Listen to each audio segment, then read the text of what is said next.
This is Sebring, jam-packed with fabulous machinery.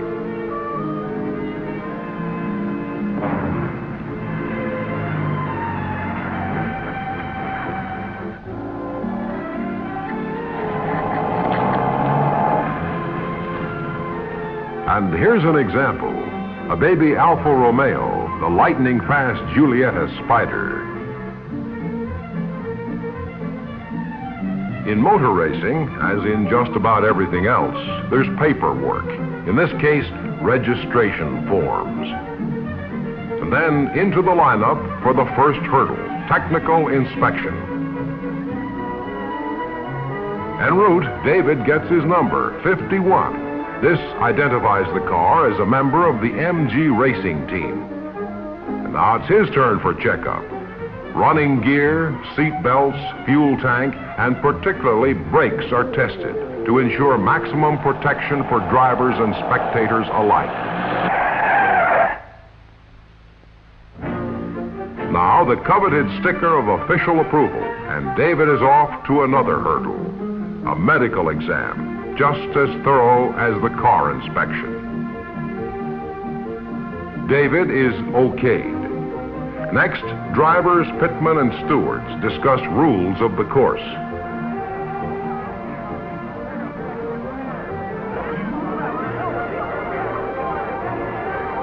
Meanwhile, the straightaway doubles as an airport, and an aerial visitor gets a tow from tiny Vespa scooters. The passenger on this one is Juan Fangio, world's champion. Over in the pit area, the pressure is on those unsung heroes, the mechanics. They bear full responsibility for their car's fitness. The driver, after all, has his hands full with the task of driving, and so the 1,000 nagging worries of car preparation fall on the pitmen. And worries start today with first practice.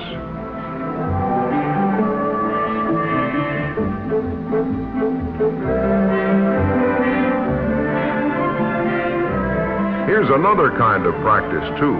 This crew is prepping for the Le Mans start, in which drivers dash across the track, leap into machines, and then drive off. And that's not as easy as it sounds. A fumbled safety belt or a foot snarled in floor pedals can cost precious seconds on the starting line. Practice is in dead earnest. Lap times are screamingly fast. Fangio posts 3 minutes, 27 seconds in the practice Corvette. And then he turns almost 2 seconds faster in his own Maserati. Last year's record was 329.7. The records will tumble this year.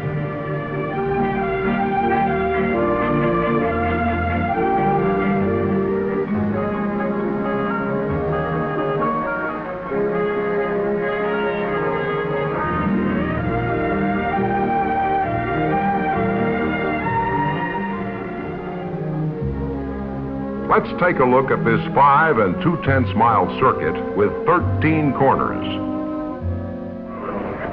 10, 9, 8, 7, 6, 5, 4, 3, 2, 1, 0.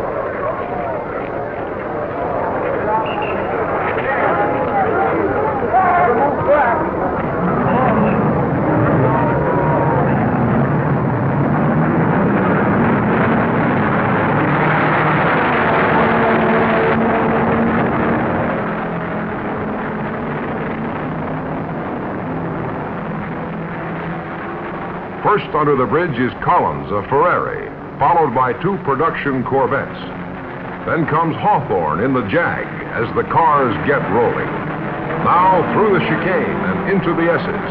Next, full throttle into Big Bend. These first turns of the first lap where nobody gives way are motor racing's moment of truth. Now hit the brakes for the hairpin, and then throttle again to power down Warehouse straight at full bore.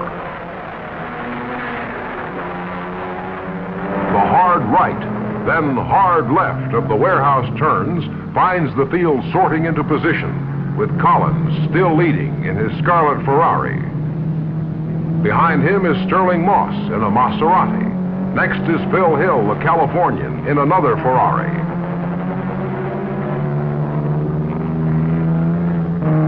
Now booming out of a right-angled bend down the north-south runway, the field screams through the first lap.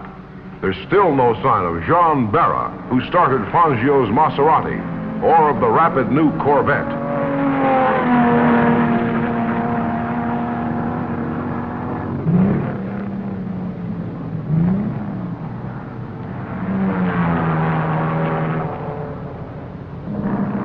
Here's Hansgen in number 7 Jaguar, passing Duncan in number 2 Corvette. Now the slowdown for the U-turn, and into the main straight with everything pushed to the firewall.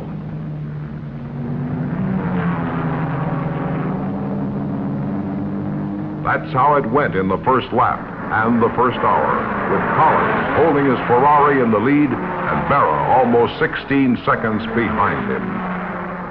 And the grind continues. 1 hour, 2 hours, 3 hours. Here comes David Ash into the pits for a fuel stop and general check on the number 51 MG. While attendants swarm over the car, David unglues himself from the seat and heads for the pit. How's it going? It's running fine, Gus, like a dream. Just watch that corner going into the main straight. I find second gear better than third there. How's the oil pressure holding up? Oil pressure's fine. I think it's running a little bit hot, but you got to Hey, give me a cloth over there. I'll get it. Hold it, honey. You'll get us disqualified. Only 2 men in the pits. Everything's checked, nothing's wrong, and the MG goes back into battle again, this time with co-driver Gus Ehrman at the wheel. The sun gets higher and hotter in the Florida sky as the race grinds on. The heat takes its toll, and fading brakes start to plague the leaders.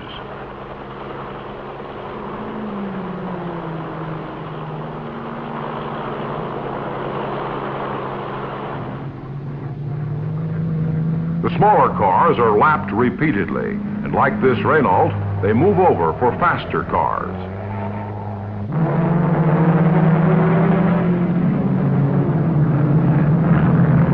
Number 29, which just passed the Renault, has Chuck Hassan at the wheel. And now, leading the MG he just passed, he comes boring through the chicane. And there he goes.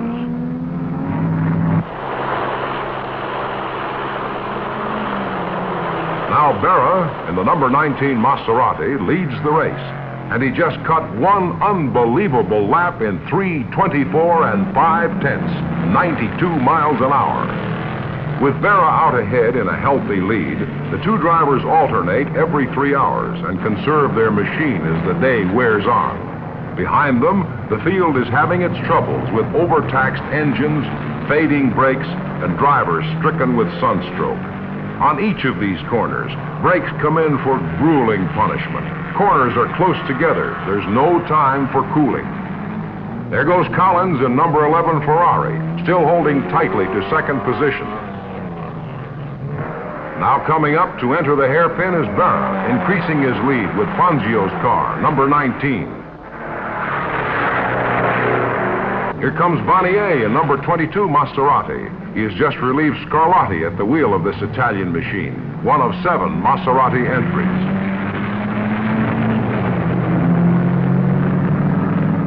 Driver changes are frequent now. At the third hour, Bill Pollock, West Coast driver, relieved Lance Raventlow at the wheel of Raventlow's spanking new Maserati. And at the same time, Lou Brero, lumberman from California, was pulled from the cockpit of his car with heat prostration. A young Maston Gregory took the wheel.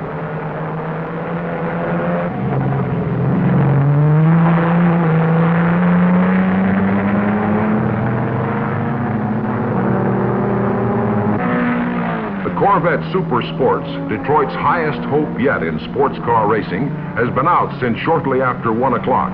3 other Corvettes are still running strongly at the end of the 4th hour of racing, when 15 of the 65 cars have retired with a variety of ailments.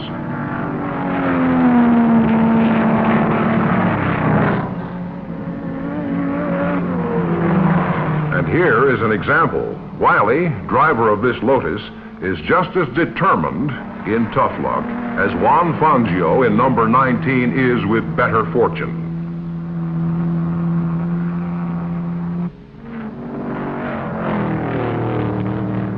Under the rules, drivers may receive no help on the course, so Wiley is pushing his car into the pits for repairs, which must be done with parts and tools carried in the car, plus the help of his pit crew.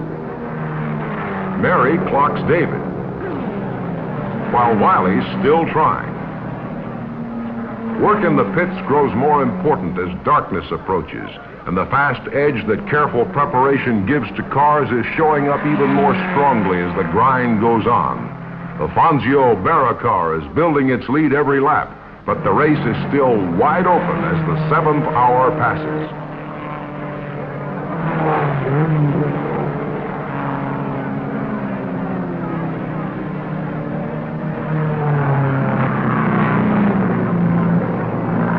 Here's 15, the Gregory Brero Ferrari, in for new rubber, and still a strong contender for one of the first 3 spots.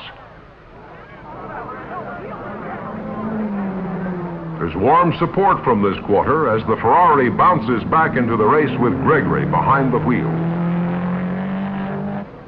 Flagmen who line the course are especially alert now as fatigue begins to take its toll of drivers. Now, with the 8th hour ending at 6 o'clock, the Works Jaguar, piloted by Mike Hawthorne, who drives with a jaunty bow tie, has made its bid to overtake the Flying Fangio. But his bid must be accompanied by racing luck, for the Argentine pilot has a 3-lap lead on the Englishman, and this is just too much of a handicap. Behind the Jaguar, by a single lap, is another smaller Maserati, with Sterling Moss and Harry Schell sharing the driving chores. Schell, who ranks with leading European drivers, is now at the wheel of that car.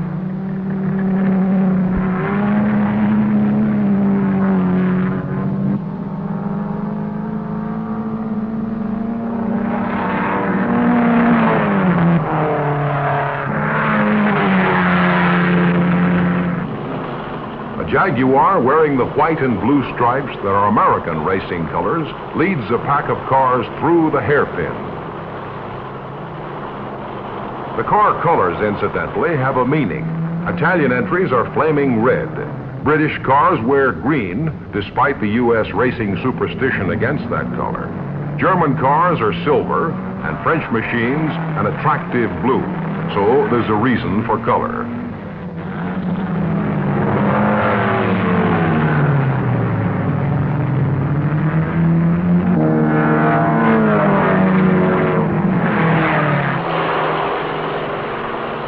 These difficult warehouse turns look a little different from the air, but they're proving anything but simple to Lunken in number 29 Ferrari, who's due in any time now for relief.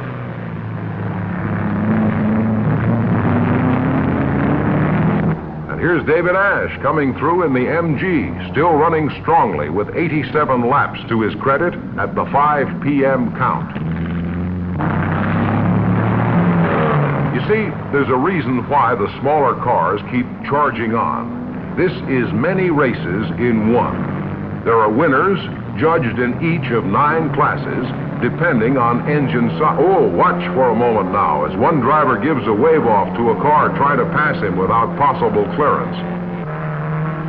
In addition, there's a separate contest for index of performance, judged on a handicap based on engine size.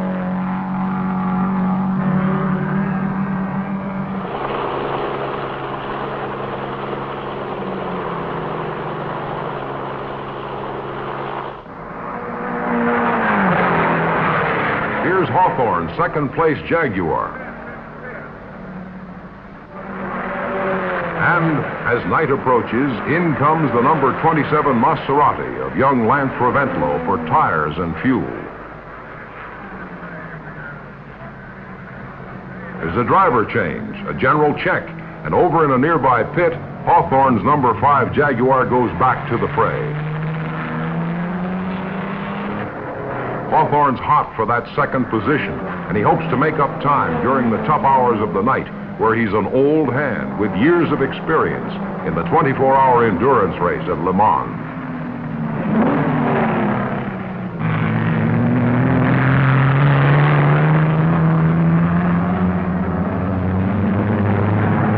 Back at the warehouse turns, we find number 7, the Hansgen Boss Jaguar, dicing with 45, a Porsche, driven pell-mell by Ken Miles, who makes a specialty of chewing on tailpipes. This is a classic example of the Miles spooking technique. And now the picture changes.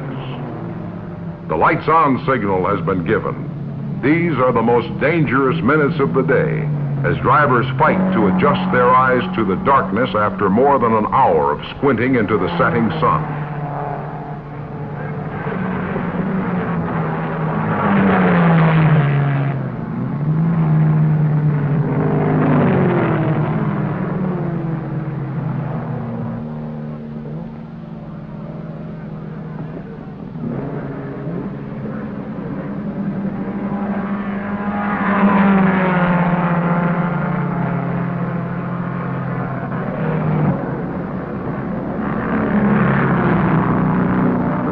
Illuminated only by the headlights of their cars.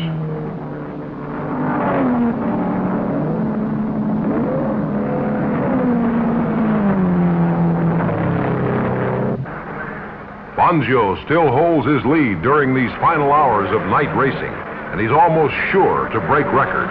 Hard-driving Hawthorne has lost second place to Sterling Moss and Harry Schell. They'll make it a 1-2 win for Maserati if luck holds out.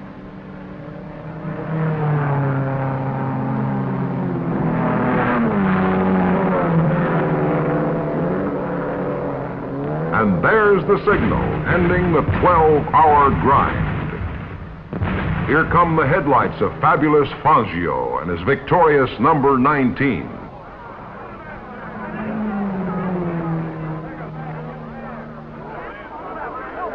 He's greeted in the winner's circle by Donald J. Smith, president of the American Oil Company. This makes 2 straight at Sebring for the world champion, and he rates those orange blossom laurels. He's calling excitedly for Jean Barra, the doughty Frenchman, who gained the early lead and then turned it over to Fangio for improvement. The network announcer seems to be having scant luck with the winner, but he is trying.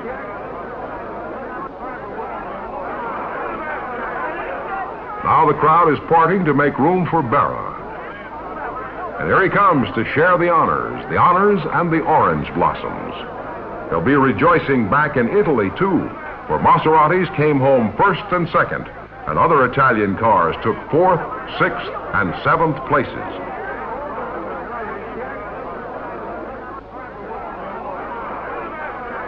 Celebration is the keynote in Florida tonight. This pair really earned that coveted Amoco trophy. They tumbled 3 records: fastest lap, best average speed, and longest distance covered in 12 hours.